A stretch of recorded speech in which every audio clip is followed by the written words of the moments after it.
Hey guys, tonight we drift slowly into the long, intricate history of opium.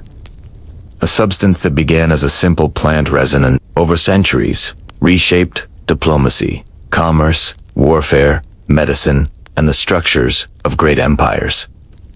We move calmly through time, from ancient Sumerian descriptions of the joy plant, to Greek medical texts, to medieval caravans, and then to the early modern administrations that transformed opium from a regional remedy into a global commodity. We explore how empires regulated it, how economies relied on it, how conflicts rose around it, and how its influence quietly extended far beyond the fields where it was cultivated, all through slow, steady, factual narration, without drama, speculation, or judgment. So settle in, get comfortable, and let the noise of the day fall away as we begin tracing the quiet rise of opium, the drug that reshaped empires through policy, trade records, and administrative decisions. And if you enjoy calm, detailed history told at this gentle pace, feel free to subscribe. It helps the channel grow and brings more quiet stories like this your way.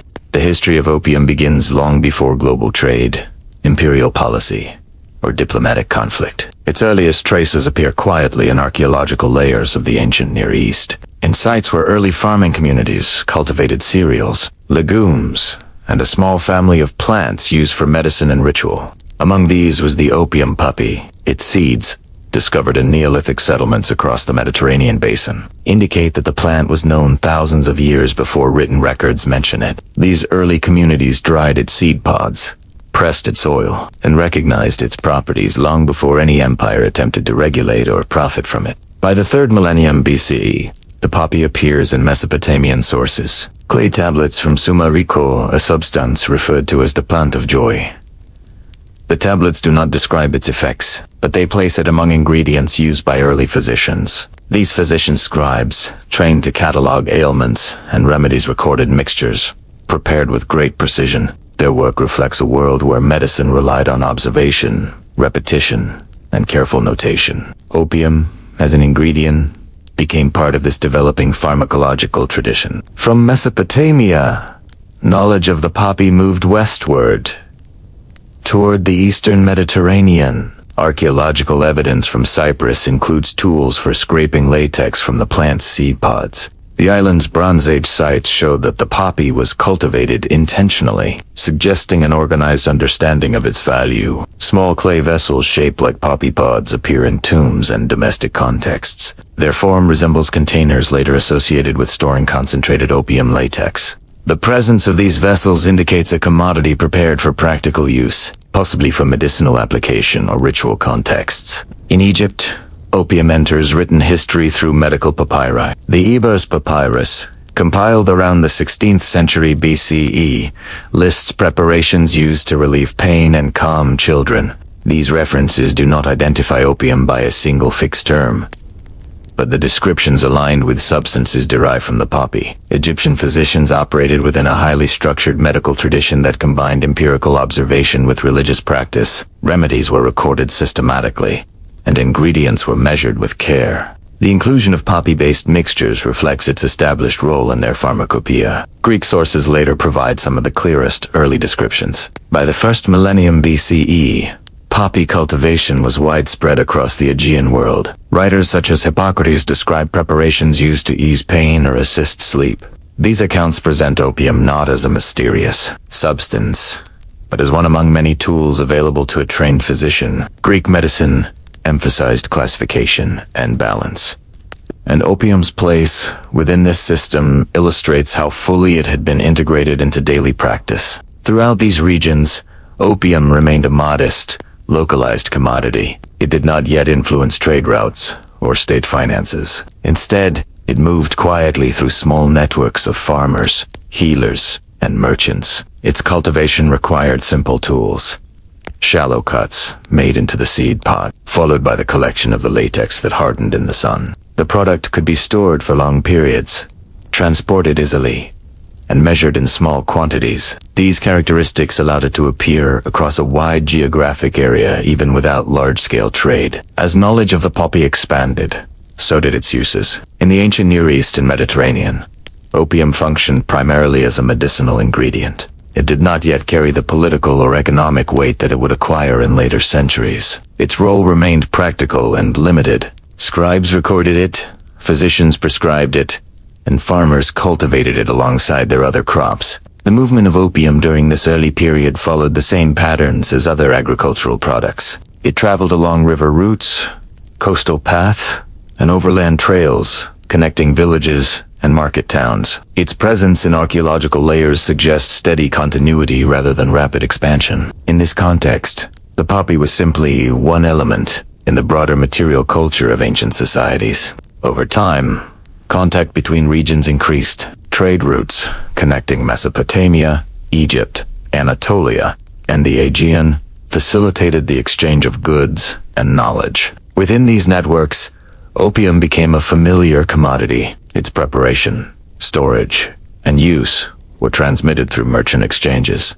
medical training, and local practice. What began as a plant cultivated in small settlements gradually entered the shared medicinal traditions of multiple civilizations. By the end of the first millennium BCE, opium had become established across a wide geographic region. Its uses were documented, its cultivation understood, and its effects recognized. Yet at this stage, it remained a modest substance. It influenced individual lives rather than state policies. No empire yet sought to regulate it as a strategic resource.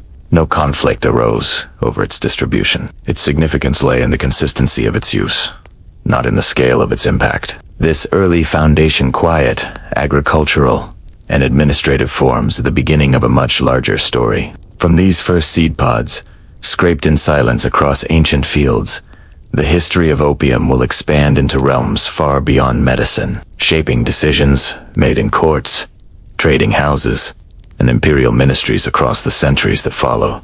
As the classical Mediterranean world expands, opium moves from local fields and small-scale remedies into a more structured medical and commercial environment. Its presence becomes clearer in written sources, and its role in daily life grows more defined. Yet even in this period, long before it acquires geopolitical weight, opium develops along calm administrative pathways through medical schools, trade routes, and the practical needs of large, organized societies. In the Greek world, physicians of the Hippocratic tradition classify opium within their broader framework of plant-based remedies. They describe preparations made from the dried latex, diluted in wine or combined with other ingredients. These texts emphasize proportion and caution, reflecting a disciplined medical culture that values balance. In their records, opium appears not as a dangerous substance, but as one more tool available to trained practitioners managing pain, sleeplessness, and certain types of cough. The expansion of the Hellenistic kingdoms after Alexander the Great spreads these medical traditions across a vast territory. Centers such as Alexandria house libraries, medical schools,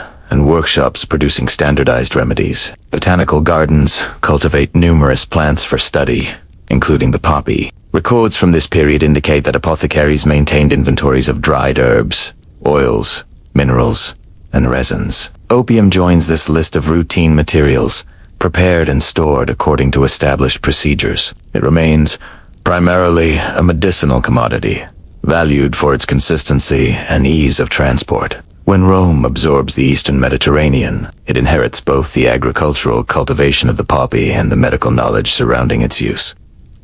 Roman agricultural writers describe the poppy as a common crop, grown not only for its latex, but also for its seeds and oil. These seeds appear in recipes, religious offerings, and household inventories. Meanwhile, Roman physicians, following Greek models, prepare mixtures containing opium for treating pain, digestive disturbances, and respiratory symptoms. Their writings record dosages, preparation methods, and the effects observed in patients. The Roman Empire's administrative machinery provides stability for long-distance trade. Roads, ports, and standardized weights and measures allow goods to circulate reliably across its provinces. Opium moves along these routes quietly, packaged in small containers that fit easily into merchant inventories.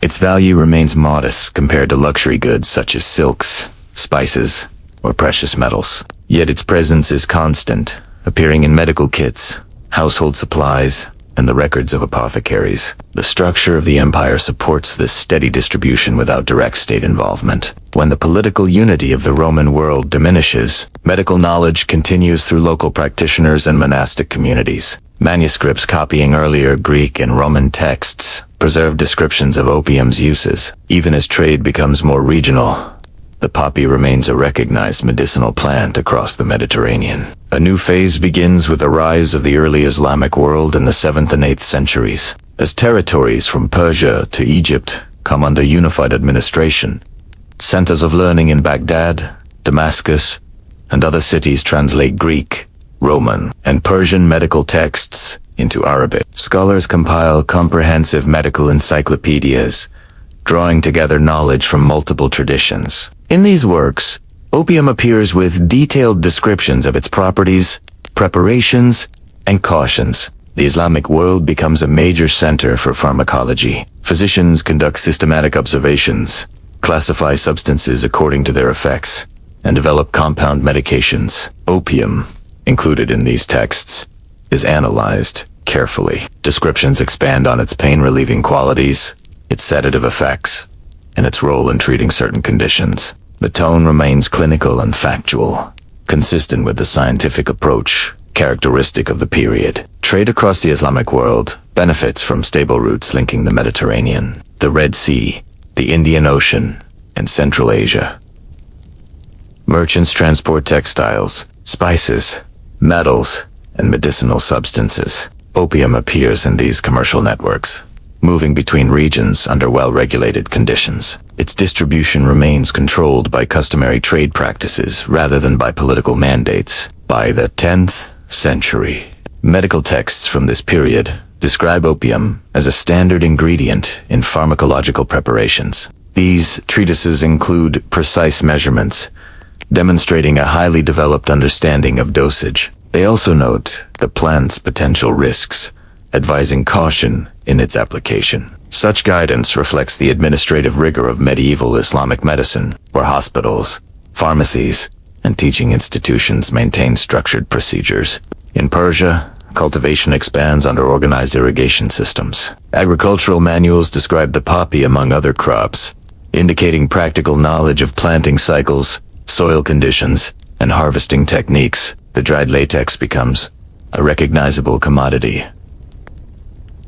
In local markets, traded alongside saffron, rosewater, and other regional products. Throughout this extensive period from classical Greece to the early Islamic world, opium remains a medicinal substance. It is known, studied, traded, and used widely, yet it operates within the quiet routines of pharmacies, households, and agricultural fields. It does not yet influence diplomacy or state revenue. No empire depends on it. No government considers it a strategic resource. Yet during these centuries, the foundations for its later transformation begin to appear. Trade routes, linking regions, strengthen. Administrative structures supporting long-distance commerce develop. Medical knowledge spreads through translations and standardized texts. These quiet, cumulative processes will eventually allow opium to shift from a familiar remedy into a global commodity with imperial consequences. But in this early phase, it remains firmly rooted in practical, local use, an ancient plant whose significance lies in its continuity rather than its scale. As the medieval world takes shape across Europe, the Middle East, and Asia, opium remains present, but it does not dominate trade routes or attract political attention. Instead, it stays embedded within the familiar routines of agriculture, medicine, and small-scale commerce. Its history during this period unfolds without dramatic expansion, yet the structures that later elevate it to geopolitical significance begin forming quietly beneath the surface. Across the Islamic world, medical institutions continue the systematic traditions established earlier. Hospitals in Baghdad, Cairo, and Damascus maintain pharmacies stocked with mixtures based on standardized medical texts. These institutions rely on careful record-keeping lists of ingredients, measurements, and preparation methods that ensure consistency. In these inventories, opium appears regularly, stored in small containers and dispensed in strictly controlled quantities. It remains one part of a broad pharmacological system that values method and precision. trade across the eastern Mediterranean and the Near East moves steadily through established routes. Merchant caravans carry textiles, spices, pigments, and medicinal substances. Opium travels among these goods, usually as compact, dried material that withstands long journeys. Its transport is simple. Wrapped in cloth or stored in small jars, it fits easily into merchant inventories. Its value is stable, neither exceptionally high nor insignificant. This stability allows it to circulate without attracting regulation or taxation beyond standard market customs. In Persia and Central Asia, agricultural manuals describe poppy cultivation in practical terms. Soil types, irrigation patterns, and the timing of harvest. Farmers collect latex in the same method used for centuries, scoring the pod, allowing the substance to dry, and gathering it the following day. These tasks require skill but not complex equipment. As a result, opium remains a rural product integrated into ordinary agricultural cycles. In Sut, Asia, the poppy continues to grow in regions with suitable climate conditions. Local medical traditions, documented in Sanskrit and Persian sources, describe preparations using the plant. These texts place opium within broader systems of herbal medicine, where it appears as a measured remedy rather than a substance of widespread recreational use. Its management is practical and community-based, relying on local knowledge passed through families and guilds. In medieval Europe, opium enters through translations of Arabic medical texts. Scholars in places such as Toledo and Salerno study these works, incorporating them into Latin medical education. European physicians become familiar with preparations derived from the poppy, using them primarily to relieve pain or support sleep. Apothecaries maintain small stocks, purchased through Mediterranean trade networks. These supplies remain limited, partly because long-distance transport increases cost, and partly because local medical practice prioritizes other remedies more easily produced within Europe. Throughout the medieval period, opium's presence is steady, but modest. It does not form the basis of long distance commercial enterprise. No kingdom or empire depends on it for revenue. Administrative documents from the era rarely mention it beyond medical contexts. Instead, it remains a substance handled by specialist apothecaries and experienced farmers who rely on established procedures rather than innovation or expansion. Yet even within this quiet continuity, several developments gradually prepare opium for a larger role. First, trade routes become increasingly interconnected. The Silk Road binds Central Asia, Persia, India, and the Middle East with China and the Mediterranean. While opium is not a dominant commodity on these routes, it benefits from the improved reliability of caravan networks and the expansion of merchant communities. Goods move more predictably, and knowledge travels alongside them. The techniques of cultivation, preparation, and storage spread through written manuals and through the practical experience of traveling physicians and traders. Second, administrative systems become more structured. Empires and kingdoms refine taxation, maintain regular census records, and standardize commercial law. These systems do not target opium specifically, but they prepare the ground for future regulation. When states later recognize opium's economic potential, the administrative frameworks needed to monitor its production and distribution already exist. Third, medical literature becomes increasingly unified. Scholars across multiple regions copy and comment on earlier texts, reinforcing shared understandings of the poppy's uses. The consistency of these descriptions allows the substance to enter global medical practice with a degree of familiarity. Physicians using opium in 14th century Cairo rely on principles similar to those used in medieval Italy or Central Asia.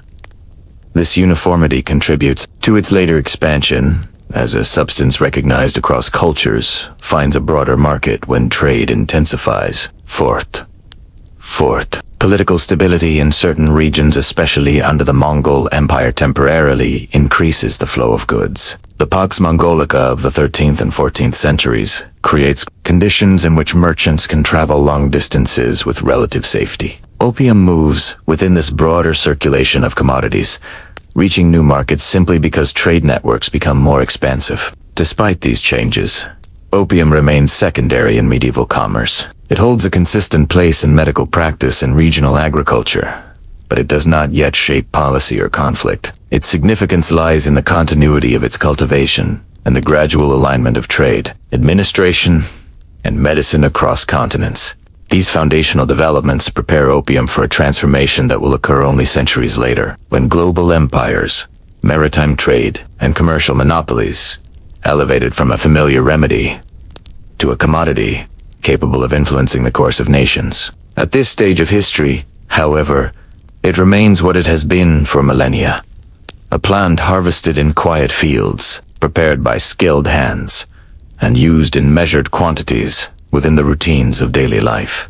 The early modern era marks a subtle but important turning point in the history of opium. It does not yet become a global commodity, nor does it attract aggressive state intervention. Instead, a gradual shift occurs as large, centralized empires, Ottoman, Safavid, Mughal, and later, European maritime powers develop administrative systems capable of managing long-distance trade on an unprecedented scale. Opium enters these expanding commercial networks not through sudden demand, but through the steady growth of bureaucratic capacity, agricultural specialization, and interregional exchange. In the Ottoman Empire, detailed tax registers record agricultural production across vast territories. These documents list grains, fruits, cotton, dyes, and medicinal plants. Among them, the poppy appears regularly. It is not a significant revenue source, but its presence indicates stable cultivation across Anatolia and the Balkans. Ottoman medical texts, drawing on both Islamic and classical traditions, describe preparations containing opium for pain, digestive illnesses, and certain surgical procedures. Hospitals in major cities keep measured quantities for controlled use. Nothing in these records suggests widespread recreational consumption. Instead, opium remains part of structured medical practice. In Safavid, Persia, agricultural manuals from the 16th and 17th centuries describe techniques for cultivating the poppy with precision. These texts note soil quality, irrigation patterns, and the timing of incisions made on the seed pods. Persia's position along major caravan routes ensures that poppy products travel eastward and westward as part of routine trade. In regional markets, merchants sell dried latex alongside spices, herbs, and other goods used by physicians. Its value is modest, but consistent enough to maintain stable supply. Further east, in the Mughal Empire, opium has a more visible presence. Administrative records from northern India note regions where poppy cultivation contributes to regional commerce. The Mughal revenue system, based on detailed land assessments, classifies crops carefully. The poppy appears among secondary but recognized agricultural products, often grown in regions where local conditions support its cultivation. Medical texts produced in the Mughal period incorporate opium into established Unani and Ayurvedic traditions, clearly identifying its uses and appropriate dosages. European involvement begins quietly. Portuguese traders operating in the Indian Ocean encounter opium as one of many regional commodities. They transport small quantities between ports, primarily as part of medical supplies. Their records treat opium no differently from spices, perfumes, or medicinal resins. Later, Dutch merchants of the VOC compile inventories that list opium in precise weights, showing it as a regular, but not dominant, item of trade. The amounts are measured, controlled, and directed toward specific markets in Southeast Asia. The gradual increase in maritime trade creates new patterns. Ships travel with predictable schedules, and coastal markets expand. Within these systems, opium becomes more widely available not because demand surges, but because administrative structures grow more sophisticated. Customs officials record shipments. Port authorities maintain ledgers. Commercial agents note prices in letters exchanged between trading houses. Each of these documents traces a quiet rise in the circulation of opium across interconnected maritime routes. At the same time, medical knowledge continues to develop. European physicians increasingly rely on texts, translated from Arabic and Persian. They classify opium within emerging frameworks of pharmacology, describing its effects in clinical terms. Apothecaries treat it as a standardized ingredient, sold in carefully measured quantities. It appears in hospital inventories, where administrators track its use and maintain controlled supplies. Throughout this early modern period, opium still remains primarily a medicinal substance. It does not yet shape state revenue or foreign policy. Its distribution follows the patterns of practical trade rather than strategic ambition. Yet a slow realignment is taking place beneath the surface. Several factors contribute to this shift. First, agricultural specialization increases. As states enhance their land revenue systems, farmers encounter incentives to grow certain crops, including the poppy, in regions where it thrives economically. Second, commercial networks expand. Maritime empires integrate the Indian Ocean, Southeast Asia, and the Mediterranean into a coherent trading system, allowing commodities to move in predictable quantities. Third, administrative oversight becomes more precise. Governments maintain more accurate records of agricultural production, taxation, and trade, enabling future states to identify opium as a resource worth regulating. Fourth, medical use standardizes. The substance becomes widely recognized across multiple cultures, creating a shared understanding of its applications and effects. By the early 17th century, opium is present across 3 continents in stable, controlled quantities. It is no longer confined to local fields and regional exchanges, but it has not yet acquired the volatility that will define its later history. Its transformation into a global commodity awaits a new force. The emergence of European colonial companies seeking reliable sources of revenue within vast overseas territories. These companies, equipped with administrative machinery and supported by imperial governments, will eventually reshape the geography, economics, and political significance of opium. But at this stage, the substance remains grounded in its traditional rules, steady and integrated into routines that have existed for thousands of years. The transformation of opium from a regional medicinal substance into a commodity of imperial significance begins in the 17th and 18th centuries. When European trading companies established durable footholds across Asia, the Dutch East India Company becomes one of the first European institutions to treat opium as a regulated commodity. Vosi records showed detailed inventories of goods transported between Batavia, Ceylon, India, and the Indonesian archipelago. Among spices, textiles, and metals, opium appears regularly in small but consistent quantities. Its availability is shaped by regional production in India and Persia, and its demand arises from established markets in Southeast Asia. The company recognizes that local populations use opium in controlled social and medicinal contexts, and that its sale provides stable revenue within the company's tightly managed monopolies. VOC administrators document prices, set purchasing standards, and regulate distribution. Their approach is bureaucratic and systematic. Opium is treated no differently from other taxable goods, yet the company's ability to control supply gives it increasing influence over regional trade. This influence grows, not because opium is inherently strategic at this stage, but because the company manages it with the tools available to a centralized commercial empire. Accounting, procurement chains, and ports acting as controlled gateways for goods. Meanwhile, the British East India Company develops a similar administrative structure in India. The company's governance relies heavily on land revenue, customs duties, and monopoly rights. As it expands territorial control in Bengal and Bihar during the 18th century, the EIC encounters extensive poppy cultivation already established by local farmers. The British administration begins to record this production in its revenue surveys, noting the regions best suited for cultivation and the methods used by farmers. These surveys show the growing scale of poppy agriculture. The plant thrives in certain river valleys, and farmers understand its rhythms well. For the EIC, the presence of an organized agricultural sector presents an opportunity. The company's administrators, tasked with generating reliable revenue, realize that opium, like salt, textiles, or indigo, can be incorporated into the existing fiscal system. Their goal is not to expand opium consumption, but to bring a familiar agricultural product under standardized administrative control. By the late 18th century, the EIC formalizes its involvement. It introduces contracts that regulate how much poppy farmers can grow, how the crop is purchased, and where the processed product is stored. This system relies on detailed record keeping.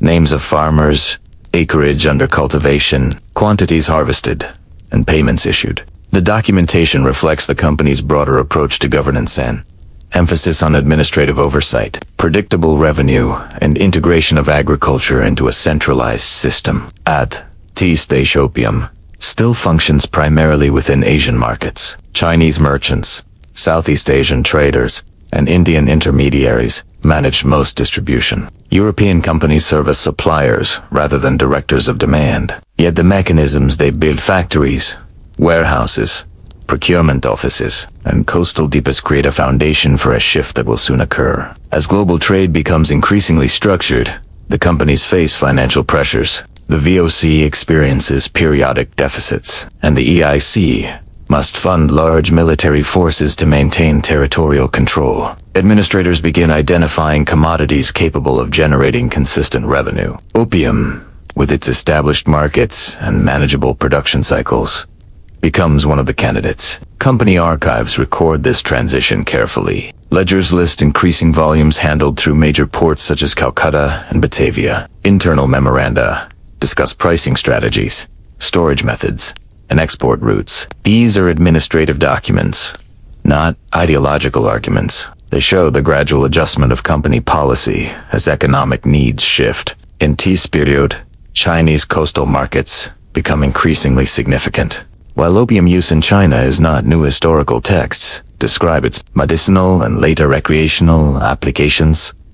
The scale of demand grows in certain regions. Chinese merchants purchase opium for resale, distributing it through established networks. The companies observe this demand and begin allocating more of their product toward these markets. Yet at this stage, there is no coordinated effort to expand consumption. The dynamics remain local, shaped by Chinese commercial practices rather than foreign policy. However, the administrative groundwork laid by the VOC and EIC will later enable significant expansion. Their procurement systems, inspection procedures, and maritime routes are now fully developed. When economic priorities shift in the late 18th and early 19th centuries, these structures will transform opium into a commodity, central to the finances of colonial regimes and a source of tension in international relations. But in this early colonial period, the process remains gradual, methodical, and embedded in the broader machinery of empire. It is the quiet accumulation of practices regulating sales, managing warehouses that prepares opium to move from a routine agricultural product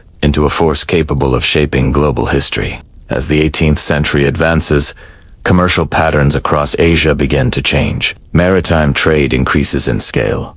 Administrative structures become more precise, and regional markets interact more closely than in previous centuries. Within these evolving networks, opium moves gradually toward China, not as part of an orchestrated strategy, but as a commodity whose circulation follows the logic of demand, accessibility, and existing trade relationships. What begins as a modest commercial exchange will slowly become one of the defining intersections between Asian markets and European colonial administrations. Chinese medical texts had long described the poppy as a medicinal plant used in controlled contexts. Its latex appeared in pharmacological compilations produced during earlier dynasties, where it was prescribed in carefully measured quantities. Recreational consumption existed but remained localized. The substance did not occupy a central place in Chinese commerce or governance. It was one among many imported goods, overshadowed by more established commodities such as silk, porcelain, tea, and medicinal herbs. By the early 18th century, however, coastal markets in southeastern China began to record a noticeable presence of opium supplied by maritime merchants. These merchants include Indian intermediaries, Southeast Asian traders, and representatives of European companies. Their ships follow established routes linking India, the Malay Archipelago, and Chinese ports. Opium travels alongside fabrics, spices, metals, and other goods. It enters local markets through private channels,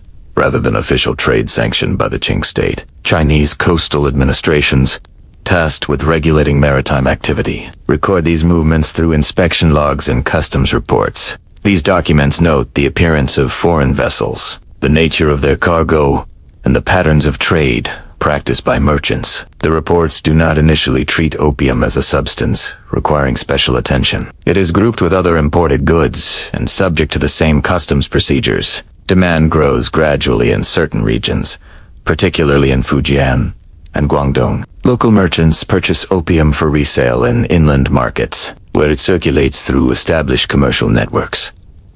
These networks are not directed by foreign powers. Instead, they reflect long-standing Chinese systems of distribution, mediated by guilds, regional associations, and itinerant traders. The structure is decentralized, and its scale is limited but steady. European companies observe this development with increasing interest. Their correspondence from the period notes the stability of Chinese demand and the reliability of profits associated with opium shipments. However, these discussions remain administrative rather than strategic. The companies do not yet rely on opium as a principal revenue source. It is one component of a diverse commercial portfolio that includes textiles, metals, and luxury goods. Ledgers from the British East India Company and the Dutch VOC show that opium occupies a modest but consistent position in annual trade statements. Tension begins to emerge as Qing officials document the social effects of opium consumption. Provincial administrators submit reports to the central government describing increased availability of the substance and its use outside medicinal contexts.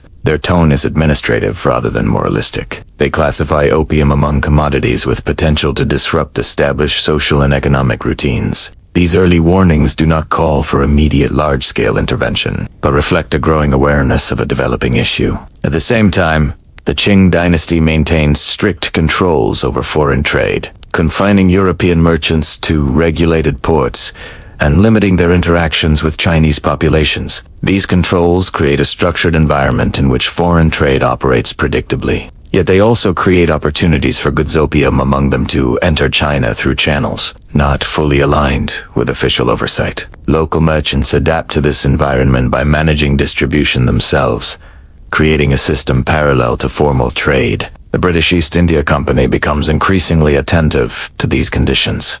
By the late 18th century, the company's revenue structure in India faces pressure due to administrative costs and military expenditures. Internal memoranda consider opium as one of several commodities capable of supporting the company's financial needs. The discussion remains cautious. There is no single directive to expand opium production dramatically. Instead, the company refines its existing regulatory framework,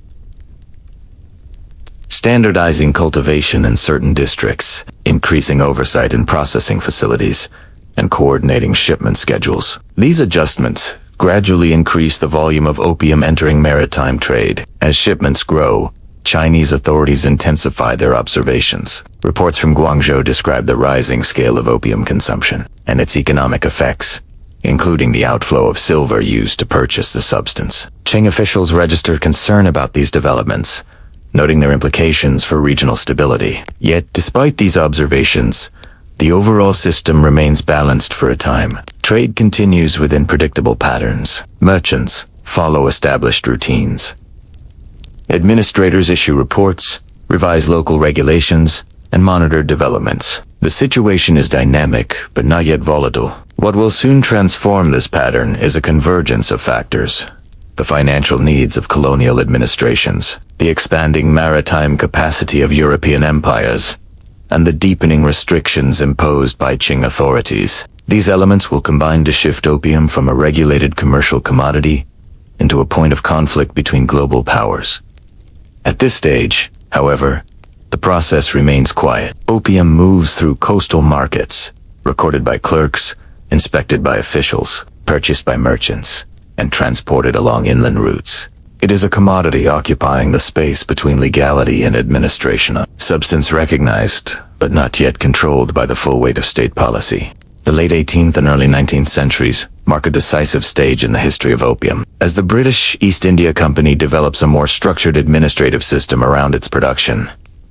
The shift is not sudden. It emerges from the company's evolving fiscal needs, expanding territorial control, and the bureaucratic machinery that supports its governance in India. Through countless routine decisions, contracts, surveys, inspections, and ledger entries, opium begins to assume a central place in the company's financial structure. Following its growing authority in Bengal, Bihar, and parts of the North Indian Plain, the East India Company conducts increasingly thorough land assessments. These surveys, documented by district officials, describe soil quality, agricultural cycles, irrigation patterns, and the crops most commonly cultivated by local farmers. Among these, the poppy appears regularly, especially in regions where the climate and soil favor its growth. Farmers are familiar with the plant, and its cultivation requires skills passed through generations. The company recognizes that integrating poppy production into its revenue system is administratively feasible. The company adopts a contract-based approach. Officials issue agreements that outline how much poppy farmers are expected to grow, the price the company will pay for the latex, and the schedule for delivery. These contracts specify acreage, seed distribution, and obligations for both parties. They also include penalties for non-compliance and procedures for resolving disputes. District officers enforce these rules, maintaining records that trace every stage of production from the initial seed allocation to the delivery of processed opium to company factories. This administrative system expands gradually. Farmers receive advances to support cultivation. Company agents visit villages to monitor crop conditions. Inspectors verify whether plots meet contractual requirements. At each step, clerks record measurements, yields, and payments in standardized ledgers. These documents form the backbone of the enterprise. They reflect the company's methodical approach to integrating opium into its fiscal operations. Processing facilities, often referred to as factories in contemporary documents, serve as centralized hubs. These establishments receive raw opium from contracted farmers. Skilled workers refine, weigh, and package the substance according to specifications issued by the company. The process follows detailed guidelines designed to ensure uniform quality. Each parcel is sealed, marked, and entered into records that track its shipment through major ports, such as Calcutta. The company's opium monopoly is not simply a commercial venture. It becomes a financial mechanism that supports governance. Revenue from opium contributes to administrative expenses, military maintenance, and infrastructural projects. Internal correspondence reveals discussions about pricing strategies, procurement adjustments, and the need to balance supply with anticipated demand in regional markets. These discussions focus on stability and predictability qualities, essential for managing a vast territorial administration. At the same time, the company attempts to regulate competition. Private traders are restricted from producing or exporting opium. Enforcement requires coordination among district officers, customs officials, and maritime patrols. Administrative reports note instances of illicit cultivation or unauthorized transport, and they describe the measures taken to prevent such activities. The goal is not expansion for its own sake, but the maintenance of a controlled and predictable system that aligns with the company's revenue priorities. This structure affects agricultural life across large regions of northern India. Farmers adapt their planting cycles to accommodate poppy cultivation. They integrate the crop into their existing routines, balancing it with staples such as wheat, barley, and pulses. For many villages, poppy becomes a regular part of seasonal labor, providing income at specific times of year. These adjustments occur gradually, shaped by administrative contracts rather than dramatic economic shifts. As production stabilizes, the company refines its distribution network. Shipments are scheduled according to the sailing calendars of company vessels. Warehouses in Calcutta and Putna manage storage and sorting. Commercial agents receive detailed instructions regarding the quantities to be shipped to Southeast Asian markets and Chinese coastal regions. Each shipment is accompanied by documentation that lists weights, grades, and destinations. During this period, the Chinese market becomes increasingly significant. As noted earlier, demand in certain coastal regions of China grows gradually through the 18th century. Chinese merchants purchase opium for distribution within established networks, and this demand offers the company a reliable outlet for its regulated production. Correspondence between company officials discusses the need to balance production levels with anticipated purchases, ensuring that supply does not exceed the capacity of regional markets. Despite growing trade, interactions with China remain commercially structured rather than politically confrontational. The company operates within a system of indirect exchange, mediated through private merchants and regional intermediaries. Qing officials monitor the situation with concern, but their early responses focus on regulation rather than prohibition. By the early 19th century, the administrative framework established in India is firmly in place. Contracts tie farmers to predictable cycles of cultivation.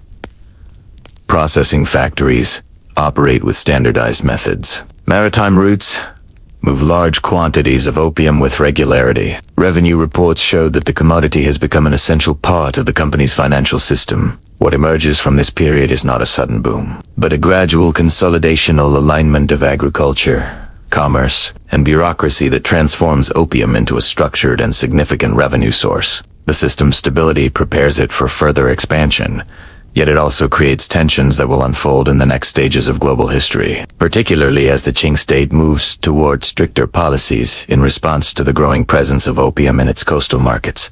As the 19th century begins, the Qing Empire confronts a steadily expanding commercial landscape. Maritime trade becomes more active, regional networks grow more complex, and foreign merchants maintain a consistent presence along China's southern coast. Within this environment, opium assumes a more visible position not suddenly, but through the accumulation of patterns noted in provincial reports, merchant correspondency, and administrative records. The Chinese state does not yet face a crisis, but it perceives a developing problem that demands closer examination. Provincial officials in Guangdong and Fujian submit regular memorials describing trends in coastal markets. Among textiles, metals, and tea, they observe a rising quantity of imported opium entering local commerce. These reports describe logistical details: ships anchoring at designated points, goods transferred through intermediaries, and merchants transporting opium inland through established distribution networks. The tone of these documents remains administrative. Officials categorize opium alongside other goods whose circulation affects local governance, tax collection, and public order. The earliest concerns focus on two issues: increased recreational use and the outflow of silver. Recreational consumption, while not new, becomes more widespread in certain communities. Officials note that the substance circulates beyond medical contexts, entering social settings where its effects create challenges for labor productivity and local discipline. The observations are specific, but not alarmist. They reflect the Qing administration's responsibility to maintain social stability through predictable routines. The second concerned the movement of silver appears. In treasury reports, silver serves as a central medium for taxation, salaries, and large-scale transactions across the empire. As more silver is used to purchase imported opium, officials record a measurable shift in currency flows. These reports document the economic implications carefully, noting changes in prices, coinage circulation, and the balance between imports and exports. The issue is not framed as a geopolitical conflict, but as a fiscal imbalance requiring administrative attention. In response, the Qing state strengthens regulatory measures. Local authorities increase inspections of coastal vessels, enforce stricter documentation requirements, and attempt to regulate the activities of merchants suspected of participating in opium distribution. These actions are recorded in routine administrative logs. They describe seizures, fines, and disciplinary measures taken against officials who fail to enforce regulations. Yet the scale of trade makes complete control difficult. Opium reaches China through multiple channels, including smuggling networks that adapt quickly to new restrictions. Foreign merchants operate within the Canton system, which confines legal trade to designated areas under the supervision of licensed Chinese intermediaries. This structure limits direct contact between European traders and Chinese officials. Opium, however, often bypasses these formal procedures. It is frequently transferred at sea, away from official ports, through private arrangements between foreign captains and Chinese coastal merchants. These transactions reduce the ability of local authorities to regulate the trade effectively. The British East India Company, which controls opium production in India, maintains a policy of indirect distribution. It sells opium at public auctions in Calcutta, where private traders purchase large quantities. These traders then transport the substance to the Chinese coast, often using smaller vessels that operate outside the company's formal jurisdiction. This arrangement allows the company to profit while technically maintaining compliance with Qing prohibition measures. Company correspondence describes this system clearly, noting shipping schedules, pricing strategies, and anticipated demand, but avoiding direct involvement in distribution inside China. Qing officials continue to monitor the situation. Their memorials show increasing concern as the scale of opium inflow grows. They propose a range of responses, from stricter enforcement to regulated tolerance. Internal debate arises within the administration, centered on whether prohibition or controlled taxation would better manage the issue. These discussions remain grounded in fiscal and administrative considerations. They assess practical consequences rather than ideological positions. During this period, some officials advocate severe penalties for opium possession and distribution. Others argue that regulation would reduce smuggling and stabilize currency flows. The emperor receives these proposals through formal channels but does not immediately adopt a comprehensive policy. The complexity of the trade, combined with regional diversity, makes uniform enforcement difficult. Meanwhile, in India, the East India Company continues refining its production system. Increased efficiency in procurement and processing ensures that large quantities of opium reach maritime markets reliably. Company records emphasize logistical coordination, warehouse inventory, shiploading schedules, and auction procedures. The company's administrative machinery becomes increasingly dependent on the revenue generated by opium sales to foreign merchants, many of whom direct their shipments toward China. The convergence of these developments creates mounting administrative strain within the Qing Empire. Local officials face the practical challenge of regulating a commodity that enters through unofficial routes and circulates through long-established networks of merchants. Their reports highlight the gap between policy and implementation. The state attempts to maintain order, but the scale of trade continues to grow. By the 1830s, the tension becomes more pronounced. Chinese authorities intensify enforcement efforts. Foreign traders refine their methods of avoiding regulation, and the East India Company's opium revenue becomes firmly embedded in its financial structure. The situation moves steadily toward a point where administrative challenges intersect with international commerce in a way that neither side can easily contain. Yet at this stage, the overall atmosphere remains one of careful observation and gradual response. The crisis has not yet erupted, but the elements that will shape the next phase of opium as history are gathering within the quiet operations of bureaucracies, merchant fleets, and regional markets.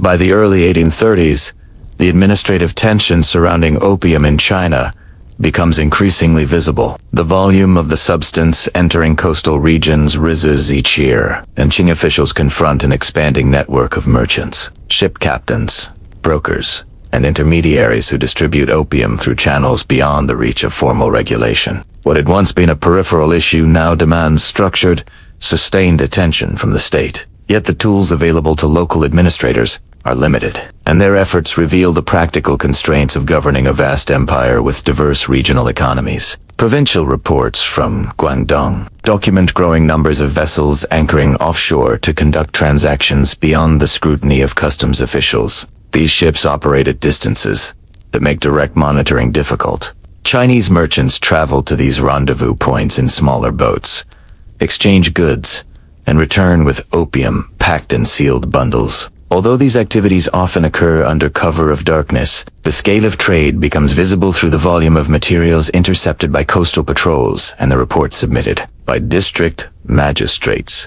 Local authorities attempt to implement stricter controls. They issue orders requiring increased patrols along waterways, inspection of merchant vessels, and coordinated action among customs offices. However, enforcement depends on the ability of regional administrations to maintain consistent oversight across wide coastal areas. Patrols face practical limitations: weather, geography, and the sophistication of smuggling networks. Merchants adapt quickly, identifying routes and schedules that minimize exposure to official surveillance. At the same time, the structure of the canton system complicates enforcement. Foreign merchants are confined to specific districts under the supervision of licensed intermediaries, while direct communication with Qing officials is restricted. This arrangement ensures that foreign trade remains orderly, but it also prevents authorities from addressing opium distribution at its source. Foreign traders conduct much of their opium activity offshore, outside the regulated spaces where the canton system operates. As a result,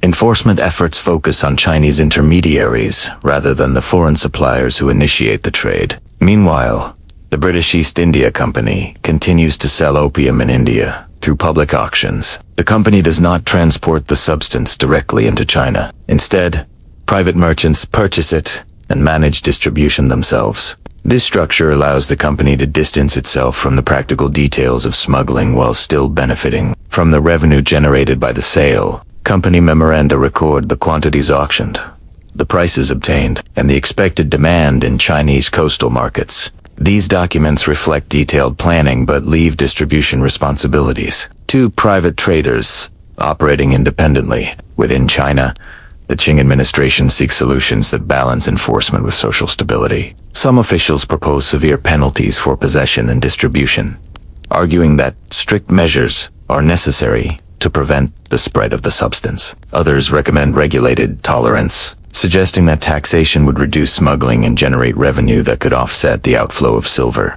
These proposals reveal a fundamental challenge. The state must choose between approaches that carry significant administrative and economic consequences. The Daoguang Emperor receives reports outlining the scale of trade and its effects on regional economies. He issues edicts condemning opium and instructs officials to intensify enforcement. These edicts emphasize the importance of moral order, social discipline, and the financial stability of the empire. However, implementation remains complex. Local officials must enforce policies within environments where merchants and smugglers operate with increasing sophistication. Seizures increase during this period, but enforcement remains uneven. Records from Guangdong show instances where large quantities of opium are confiscated and destroyed. They also document cases of corruption among local administrators, some of whom accept bribes to ignore smuggling activities. The Qing bureaucracy, though extensive, struggles to maintain uniform compliance across provinces,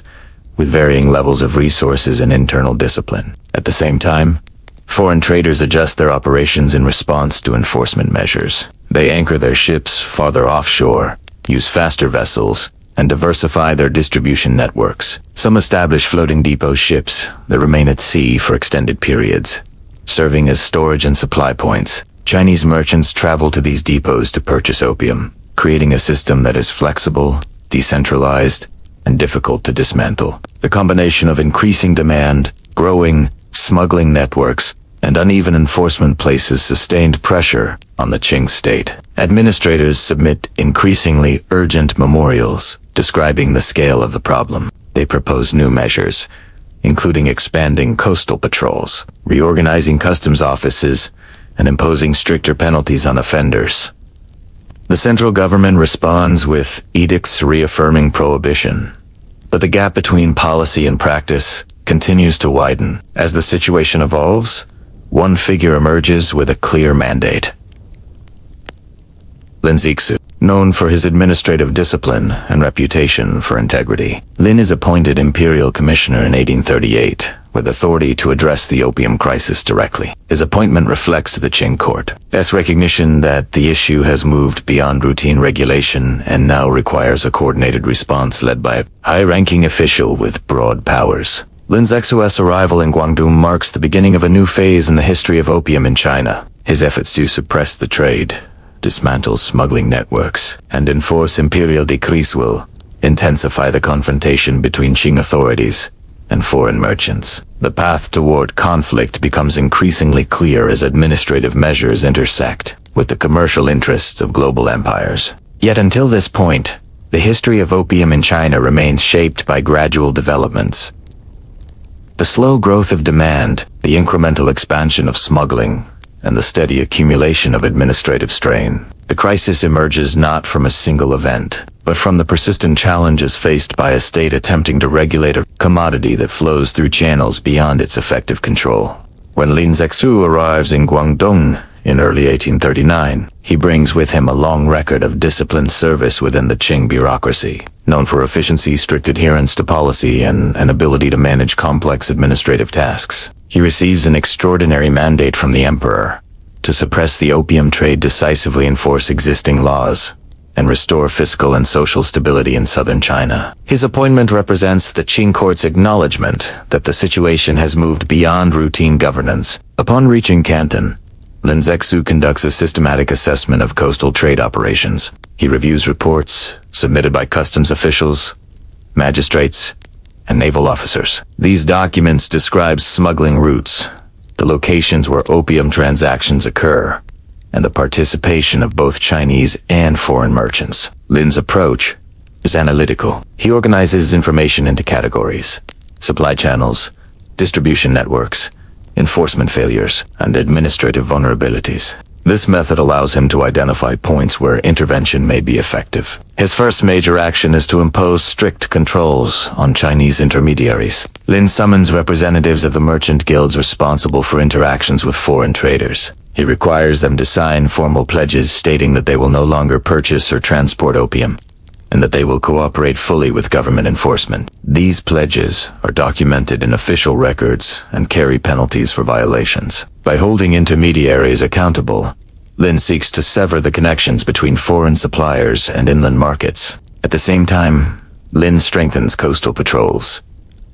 He issues orders for increased inspections of vessels, establishes checkpoints along major waterways, and reorganizes local enforcement teams to improve coordination. Reports from these efforts document the confiscation of opium at multiple points, the arrest of individuals involved in distribution, and the destruction of seized supplies. The operations are methodical, executed according to guidelines that Lin updates regularly based on incoming information. Lin also directs his attention to foreign traders. Although the Canton system limits direct contact between Qing officials and European representatives, Lin exercises the authority vested in him to demand compliance with imperial law. He sends formal communications to the foreign community, stating that all opium in their possession must be surrendered to Qing authorities. His messages emphasize the illegality of the trade, the harm caused to Chinese society, and the emperor's determination to enforce prohibition. Foreign merchants, led by the British superintendent Charles Elliot,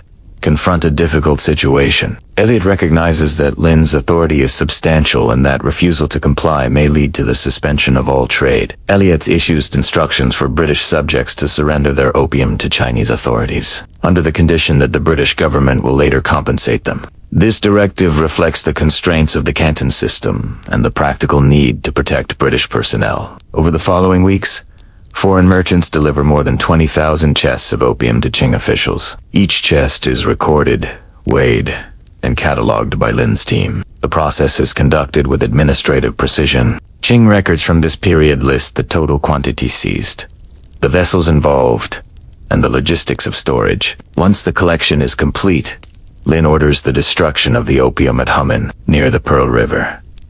The operation takes place over several weeks. Workers dissolve the opium in trenches filled with lime and seawater, ensuring that the substance becomes unusable. This destruction becomes one of the most significant administrative actions in the history of the opium trade. It demonstrates the Qing state's willingness to enforce its laws through direct and visible measures. It also signals to foreign governments that China views the opium trade as a matter requiring firm intervention. In correspondence with the emperor, Lin Zexu describes the destruction as a necessary act of governance. He outlines the procedures used, the precautions taken to prevent environmental harm, and the administrative integrity of the operation. His reports emphasize compliance with imperial policy rather than confrontation with foreign powers. He frames the issue as a domestic matter, the enforcement of laws designed to protect the stability of the empire. However, the destruction of the opium also creates diplomatic tension. British merchants report the event to their government,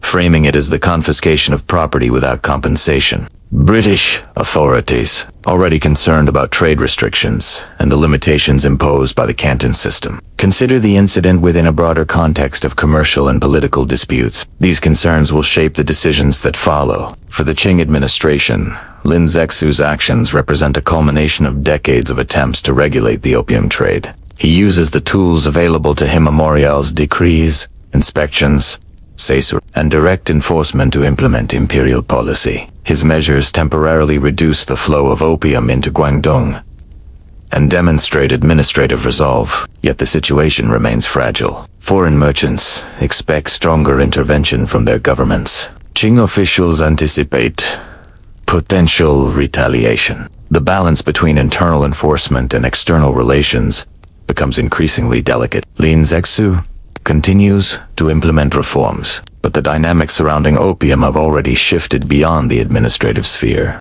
The destruction of the opium at Humen forms a decisive moment, one that reveals the limits of unilateral enforcement in a landscape shaped by global commerce, expanding empires, and competing economic interests. From this point onward, the tensions between the Qing state and foreign powers will deepen, eventually leading to open conflict. The destruction of the opium at Humen marks a turning point in the relationship between the Qing Empire and the British government. Until this moment, the opium trade had unfolded within administrative boundaries through district reports, customs regulations, merchant networks, and enforcement measures. Now, the issue shifts into the realm of diplomacy, where decisions are influenced not by local officials or provincial administrators, but by the interests of imperial governments acting across continents. News of Commissioner Lin Zexu's actions reaches London through reports submitted by British merchants and by the Superintendent Charles Elliot. These communications describe the events at Canton with emphasis on the seizure and destruction of property. They also frame the situation within a broader narrative of restricted trade, limited diplomatic access, and the rigid constraints of the Canton system. British policymakers examine these reports alongside existing concerns about access to Chinese markets and the legal status of British subjects operating in China. At the same time, the British East India Company's financial records illustrate the increasing importance of opium revenue. Although the company has recently lost its monopoly on trade with China, its administrative structures and auction system in India continue to rely on opium sales to maintain revenue streams. Official correspondence reveals discussions about the potential impact of Chinese prohibition measures on company income and on the broader economic stability of British possessions in India. In this context, the British government begins assessing the situation not solely as a matter of lost property, but as part of a larger economic and political dispute. Parliamentary debates from this period reference the need to secure predictable commercial relations with China, ensure legal protections for British traders, and respond to what is perceived as an excessive assertion of Qing authority over foreign commerce. These discussions take place within a formal diplomatic framework, yet their conclusions point toward the use of military force to obtain clearer trading conditions. In China, the Qing court evaluates the outcome of Lin Zexu's enforcement actions and prepares for potential foreign response. The emperor receives reports detailing the destruction of the opium, the compliance of foreign merchants, and the temporary reduction of smuggling in Guangdong. These memorials emphasize administrative achievement and reaffirm the need for continued vigilance. Yet they also include warnings from coastal officials about the possibility of conflict with British naval forces. As foreign ships begin to gather off the Chinese coast, communication between Qing authorities and foreign representatives becomes strained. The Canton system provides limited channels for negotiation, and both sides operate within administrative structures not designed for resolving disputes of this scale. Lin Zexu sends letters expressing the Qing position. Foreign traders are expected to comply with Chinese law, and the opium trade remains prohibited. These messages reiterate long-standing policy, but do not address the broader diplomatic tensions now emerging. British naval vessels, acting under orders from their government, begin enforcing a blockade of the Pearl River in 1839. Their presence disrupts coastal trade, affects local shipping, and introduces a military element into what had previously been a commercial dispute. Qing officials submit reports describing encounters between Chinese patrols and British ships, noting incidents in which warning shots are fired or access to certain waterways is restricted. The situation escalates gradually. Skirmishes occur near the mouth of the Pearl River, and both sides record these events in official reports. For the British, the incidents demonstrate resistance to legitimate demands for trade access and diplomatic communication. For the Qing authorities, they represent unauthorized military actions within Chinese territorial waters. By 1840, the British government authorizes a formal military expedition. Naval and ground forces are dispatched from India and other British possessions, creating a sustained presence along the Chinese coast. Their objectives include securing negotiations, opening additional ports to foreign trade, and establishing terms that clarify the rights of British merchants. The movement of these forces is documented in British naval records, which list ships, personnel, supply requirements, and operational plans. The Qing Empire responds by reinforcing coastal defenses and issuing new instructions to provincial officials. Fortifications along the Pearl River and other strategic locations are strengthened. Local militias and banner units are mobilized. Reports submitted to the emperor describe preparations to defend key positions, monitor foreign movements, and maintain order among the coastal population. The First Opium War begins not with a single decisive battle, but with a series of limited engagements. British forces captured key positions along the coast to secure logistical access. while Qing defenders attempt to protect trade routes and fortifications. Each side documents these encounters, noting casualties, tactics, and movement of troops. The scale of conflict increases gradually, reflecting the expanding objectives of both governments. For the Qing administration, the war introduces unprecedented challenges. The empire faces a foreign military force with advanced naval technology, organized command structures, and precise logistical coordination. Qing officials work within long-standing administrative systems designed for internal governance and border defense,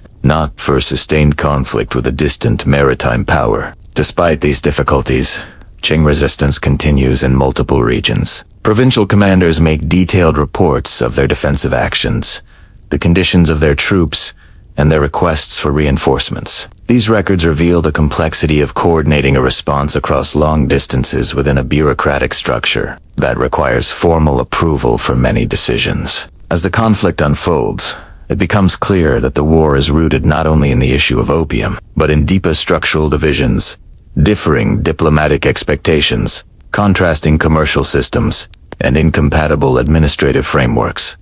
The destruction at Humen becomes the immediate catalyst, but the underlying tensions reflect decades of gradual divergence between Qing governance and global maritime trade. The war moves forward, shaped by these structural forces. Its outcomes will soon redefine the relationship between China and Western powers.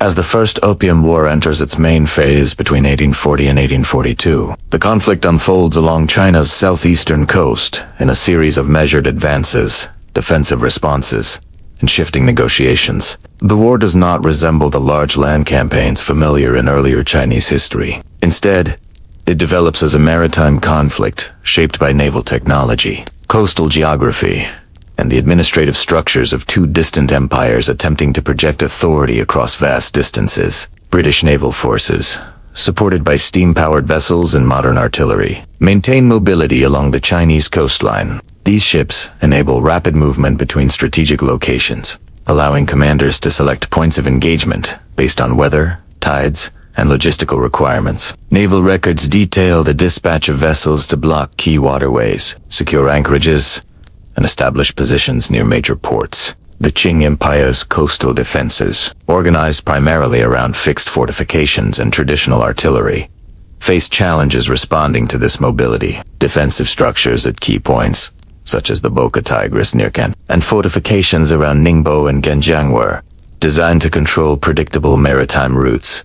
Yet British vessels often operate beyond these limited zones, selecting alternative landing points or using naval artillery to suppress coastal batteries. Reports submitted by Qing commanders describe these encounters, noting the difficulty of defending against ships capable of maneuvering beyond the effective range of their weapons. The British strategy focuses on securing control of coastal positions to create leverage for diplomatic negotiations. This approach appears in operational orders and correspondence between naval officers and the British government. The objective is not territorial conquest, but the establishment of conditions under which formal talks can proceed. As a result, British forces capture key locations temporarily, hold them as bargaining positions, and move on when strategic goals are achieved. In 1840, British forces seized the Chusan Islands, creating a secure base of operations in the East China Sea.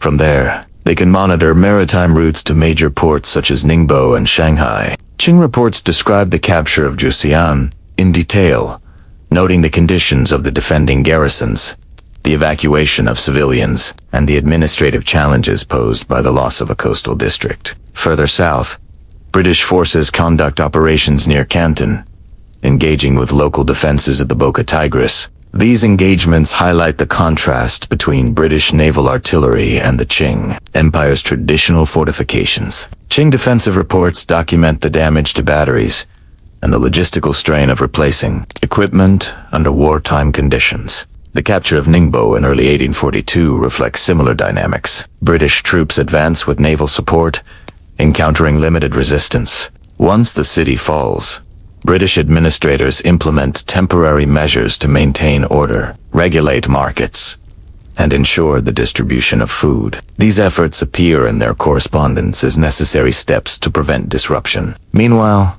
Qing memorials describe the displacement of officials, the movement of refugees, and requests for reinforcements to stabilize surrounding districts. The war places significant strain on Qing administrative structures. Provincial officials must coordinate defense, maintain civilian order, and manage financial pressures. These tasks require rapid communication across wide regions. Yet the traditional bureaucratic system operates on procedures designed for peacetime governance.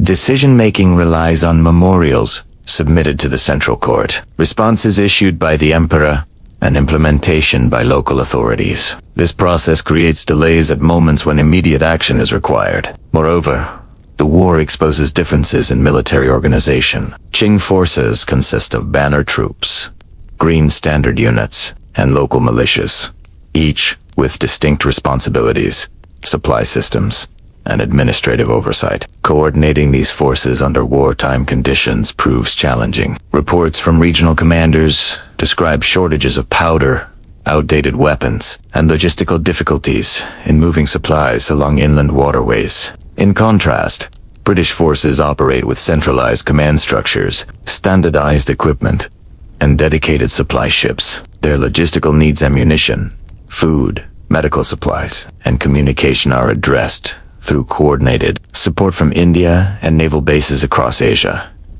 This capacity allows them to sustain operations over extended periods without relying on local resources. As the war continues, the imbalance between the two systems becomes increasingly visible. British forces advance northward, demonstrating the ability to strike at multiple points along the coast. They captured Nanjing in July 1842 after a brief but intense engagement. The fall of this city opens access to the Yangtze River and places pressure on the Qing government to negotiate. Throughout these campaigns, Chinese civilian populations experience significant disruption. Evacuations occur near conflict zones, and local markets close temporarily due to uncertainty. Memorials from provincial officials describe efforts to prevent shortages, maintain grain storage, and support displaced families. These challenges add to the administrative burdens already placed on local governments by wartime conditions. By the summer of 1842, the Qing court recognizes that continued resistance will result in further losses without altering the military balance. Negotiations begin between British representatives and Qing officials aboard a British vessel near Nanjing. These discussions revolve around trade access, diplomatic relations, and compensation for destroyed opium. They also reflect the broader structural changes required to prevent future conflicts. The resulting treaty will reshape China's relationship with Western powers and establish new frameworks for international commerce. It represents the culmination of patterns that developed over decades. The growth of opium distribution, the expansion of global maritime trade, the limitations of the Canton system, and the administrative challenges of managing foreign relations within traditional bureaucratic procedures. The war itself concludes, but its consequences begin a new phase in the history of opium and the Qing Empire. When negotiations conclude aboard the British vessel HMS Cornwallis in August 1842, the Treaty of Nanjing becomes the first of several agreements that will reshape China's relationship with foreign powers. Although the treaty does not legalize opium, it addresses the broader structures that had allowed the opium trade and the conflicts surrounding it to develop.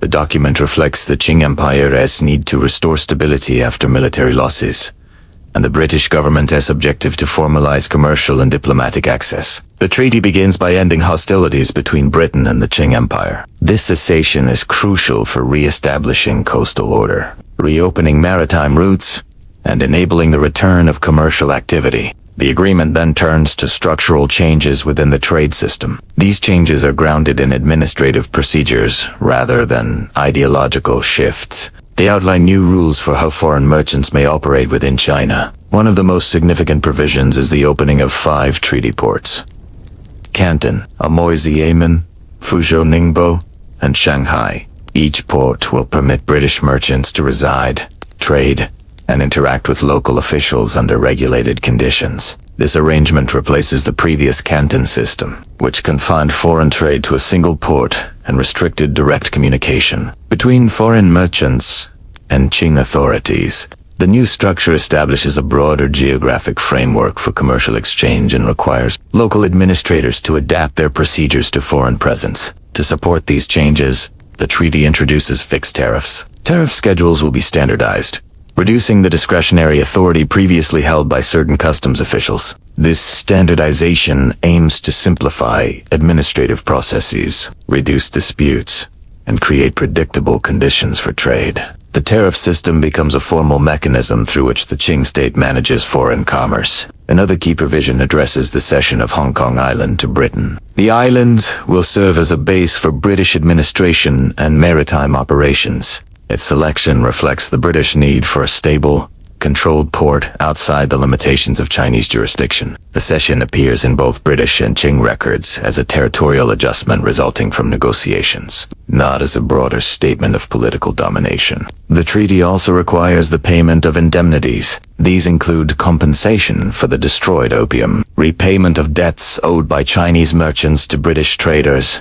and reimbursement of military expenses incurred during the war. The financial obligations are substantial, and their payment places a measurable burden on the Qing treasury. Provincial officials must coordinate the collection and transfer of funds through established revenue channels, which temporarily disrupts regional budgets. Importantly, the Treaty of Nanjing does not legalize the opium trade. Opium remains prohibited under Qing law, and the treaty does not address its status directly. However, the new commercial environment created by the treaty ports inadvertently provides conditions in which the opium trade can expand. Foreign merchants now have secure residences, access to warehouses, formalized customs procedures, and a broader geographic reach. These conditions increase the logistical capacity for distributing opium, even though it remains technically illegal. The treaty includes provisions for equal diplomatic communication. British representatives may correspond with Qing officials on more formal, structured terms. This change alters the hierarchical framework previously defining foreign relations, in which China viewed diplomacy through the lens of tributary relationships. The new system introduces a more standardized model of international communication, aligning with practices used by European powers. Local Chinese administrations must adjust rapidly to these changes. Governors, customs officers, magistrates, and harbor officials receive instructions detailing how to implement treaty provisions. They must allocate the resources for new port facilities, establish offices for handling foreign documentation, and integrate tariff schedules into existing revenue systems. Administrative reports from this period describe these processes in detail, noting challenges such as the need for translators, the training of new clerks, and the reorganization of coastal defenses. For British administrators, the treaty ports become centers of commercial planning. Records from merchants and consular agents describe the establishment of warehouses, housing districts, and shipping infrastructure. Detailed reports track the influx of goods, the behavior of markets, and the movement of ships. These activities occur within formal frameworks defined by the treaty,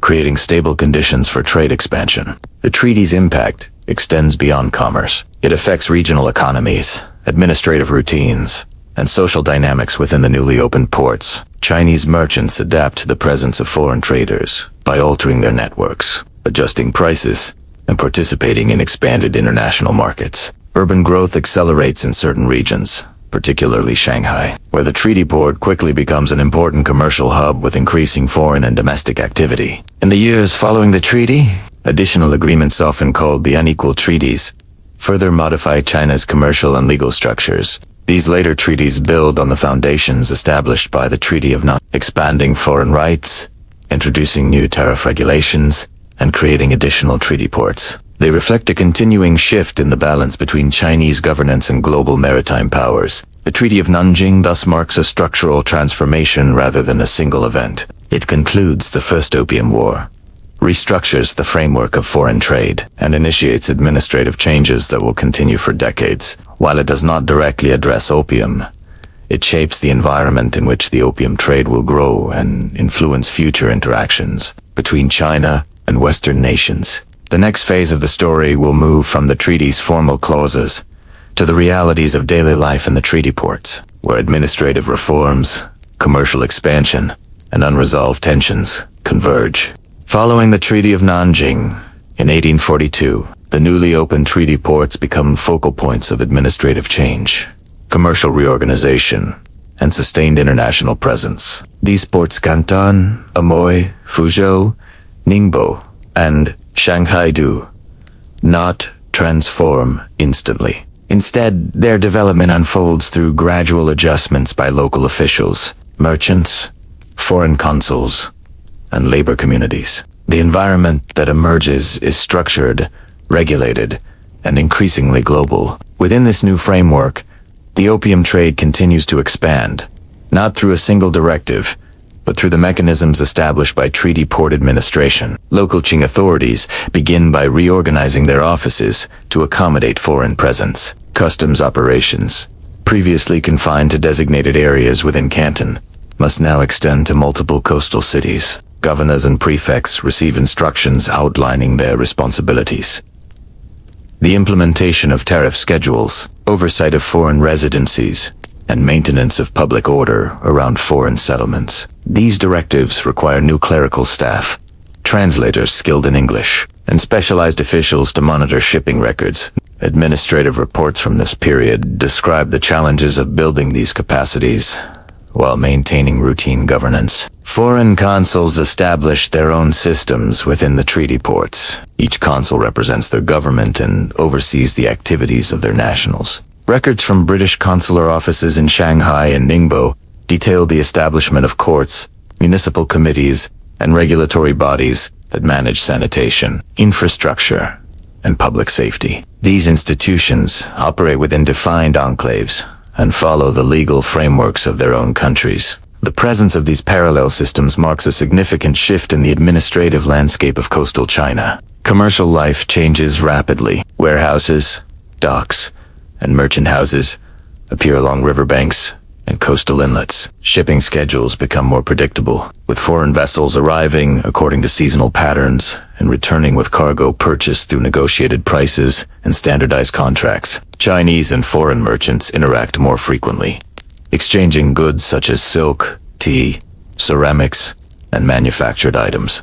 Opium circulates through these growing networks. Although still prohibited under Qing law, the conditions created by the treaty ports facilitate its distribution. Foreign merchants, operating from secure warehouses and under the protection of consular authority, manage inventories with greater efficiency. Chinese intermediaries purchase opium through established channels and transport it inland along river routes, canals, and caravan paths. The trade continues through well-organized systems rather than small-scale smuggling. Qing officials observe these developments and issue reports describing the movement of opium through the new commercial environment. They document the methods used by merchants, the regions most affected by increased consumption, and the economic impact on local communities. These reports emphasize the difficulty of enforcing prohibition within ports, where jurisdiction is fragmented and where foreign settlements operate under extraterritorial privileges. Municipal changes within the treaty ports are substantial. Foreign settlements build roads, docks, and administrative offices with materials imported from abroad. They implement urban plans that differ from traditional Chinese layouts, introducing grid-pottered streets, designated commercial districts, and separate residential quarters. These developments attract laborers, craftsmen, clerks, and merchants from surrounding regions, creating port populations that grow steadily through the 1840s and 1850s. Census records compiled by foreign consuls show increasing numbers of Chinese residents living near foreign enclaves, participating in economic activities linked to global trade. Shanghai becomes particularly significant. Positioned at the mouth of the Yangtze River, it serves as an entry point for goods destined for central and northern China. The port's geography makes it a natural hub for river navigation, warehousing, and financial transactions. Insurance firms, shipping agents, and trading houses establish their headquarters here, and their records document the expanding flow of commodities. Opium shipments form a consistent portion of this commerce, carried by specialized vessels and distributed through networks that reach far into the interior. For the Qing administration, the treaty port era introduces administrative strain alongside economic opportunity. Tariff revenue increases due to rising trade volumes, providing funds for provincial budgets. At the same time, officials must address the consequences of opium circulation, currency fluctuations, and social disruption. Local magistrates submit frequent memorials requesting guidance on how to enforce prohibition when foreign jurisdictions complicate legal authority. Foreign powers also adjust their practices. Britain, France, and the United States negotiate additional treaties that refine the rights of foreign residents, expand trade opportunities, and clarify tariff policies. These agreements establish consular courts, extraterritorial privileges, and standardized procedures for handling disputes between Chinese and foreign subjects. The resulting administrative framework becomes permanent, shaping coastal governance for decades. The opium trade fits into this structure, not by design, but by alignment. Treaty ports provide secure storage, reliable supply routes, and administrative separation between foreign traders and Chinese law enforcement. As a result, opium becomes more accessible, more consistently distributed, and more integrated into regional economies than at any previous time. While still illegal, it functions as a commodity supported indirectly by the infrastructures of international trade. The period also witnesses the emergence of organized resistance movements, local initiatives, and community efforts to mitigate the effects of opium consumption. Village elders report concerns about productivity declines, household debt, and social instability. Provincial officials conduct investigations and propose measures such as establishing rehabilitation centers or increasing anti-opium patrols. These efforts demonstrate the Qing administration's continued commitment to managing the issue, despite structural constraints. By the late 1850s, the treaty ports had become complex administrative environments, combining Qing governance, foreign consular authority, expanding merchant networks, and significant opium circulation. The conditions created by the Treaty of Nanjing have reshaped China's coastal cities and have established the basis for further political and economic interactions between China and Western powers. By the mid-1850s, the administrative pressures created by the treaty port system, the continued circulation of opium, and unresolved diplomatic tensions lead to a second phase of conflict between the Qing Empire and Western powers. The Second Opium War, which unfolds between 1856 and 1860, does not arise from a single incident. Instead, it reflects the accumulated effects of structural changes introduced after the First Opium War. Expanded foreign access, divided jurisdictions, and persistent disagreements over the interpretation of treaties. The conflict begins with disputes involving foreign vessels operating under British registry. Local officials in Canton interpret certain maritime actions as violations of Qing law. British authorities interpret the same events as infringements on treaty rights. Communications between provincial officials, foreign consuls, and central governments reveal differing assumptions about jurisdiction, diplomatic protocol, and the limits of enforcement. These documents show a widening gap between Qing administrative expectations and the practices of global maritime powers. Military engagements resume along the southern coast. British and French forces, operating in coordination, advance on Canton in 1857 to compel negotiation. Local records describe the defensive preparations undertaken by Qing officials, the mobilization of regional troops, and the protection of civilian populations. Foreign military reports document the capture of strategic positions, the movement of artillery, and the logistical requirements of sustaining operations far from home ports. As in the First Opium War, naval mobility shapes the conflict. British and French vessels move northward along the coast, targeting key points such as the Taku forts at the mouth of the Hai River. These fortifications are designed to control access to Tianjin and Beijing. Their fall demonstrates the vulnerability of existing defensive systems against modern artillery. Qing memorials from this period describe damage to fortifications, de loss of material, and requests for reinforcements to stabilize northern defenses. Negotiations begin at Tianjin in 1858. The resulting treaties, signed by Britain, France, the United States, and Russia, expand on the framework created by the Treaty of Nanjing. They include provisions for additional treaty ports, the establishment of foreign legations in Beijing, standardized tariff rules, and increased diplomatic access. These treaties also permit the movement of foreign vessels along certain inland rivers and allow missionary activity in the interior. Although opium remains officially prohibited, one clause requires that tariffs be applied uniformly to all goods, which indirectly facilitates the continued importation of opium under foreign protection. Implementation of the treaties stalls when the Qing court hesitates to fully ratify the agreements. In 1859, when foreign envoys attempt to enter Beijing through the Hai River, Qing troops engage them at the rebuilt Taku forts. The conflict resumes, and foreign forces return in 1860 with a larger expedition. Their advance toward Beijing includes the capture of Tianjin and the defeat of Qing defenders along the northern routes. Records from the period describe the movement of troops, the conditions of supply, transport, and the challenges of coordinating defense across multiple provinces. The conflict culminates in the occupation of Beijing in October 1860. British and French forces enter the capital after negotiations failed to produce a swift resolution. The burning of the old summer palace recorded in both Chinese and foreign accounts as a punitive measure following the mistreatment of foreign prisoners. The Convention of Beijing, signed shortly thereafter, confirms the earlier treaties and adds new provisions, including the formal opening of additional ports and the legalization of foreign residence in Beijing. These agreements create a durable administrative structure that shapes China's relationship with Western powers for the remainder of the century. Foreign legations become permanent institutions within Beijing. Treaty ports expand into major commercial centers. Railways, telegraph lines, and steamship routes develop under conditions established by international treaties. These infrastructural changes alter regional economies and administrative routines throughout the empire. The opium trade, though not the sole cause of these transformations, continues to operate within this new environment. Detailed customs records from the treaty port era show a steady increase in opium imports through the late 19th century.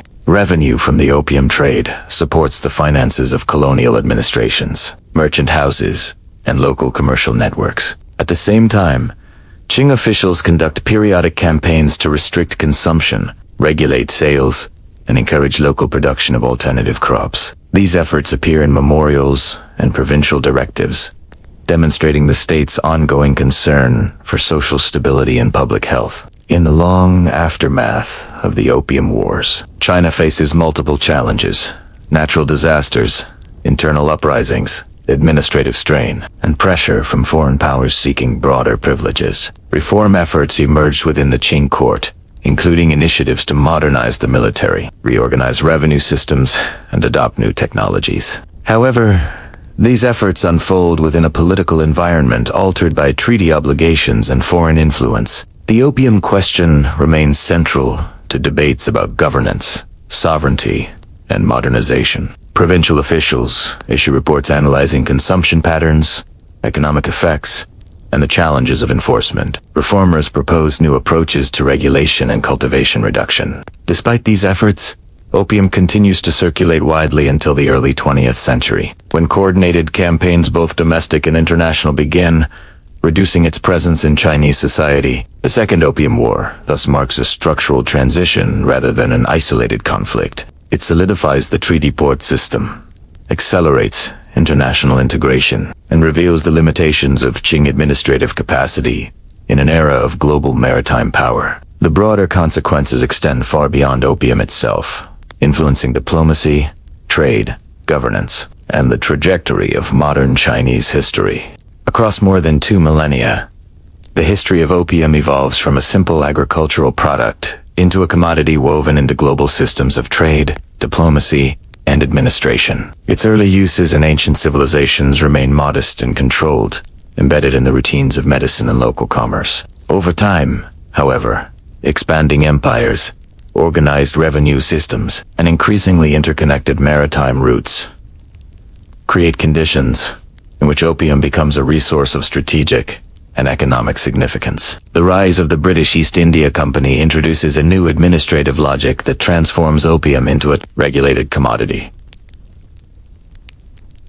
supporting the fiscal stability of colonial governance in India. Its distribution follows predictable commercial pathways, eventually intersecting with Chinese markets, shaped by established demand and complex coastal networks. Qing authorities observed these developments through memorials, inspections, and fiscal reports, recognizing the growing strain on administrative capacity and social stability. The tensions that emerge from these interactions culminate in 2 major conflicts. The First and Second Opium Wars reveal structural differences between Qing governance and the operational models of Western maritime powers. Naval mobility, diplomatic expectations, and treaty negotiations reshape the balance of authority.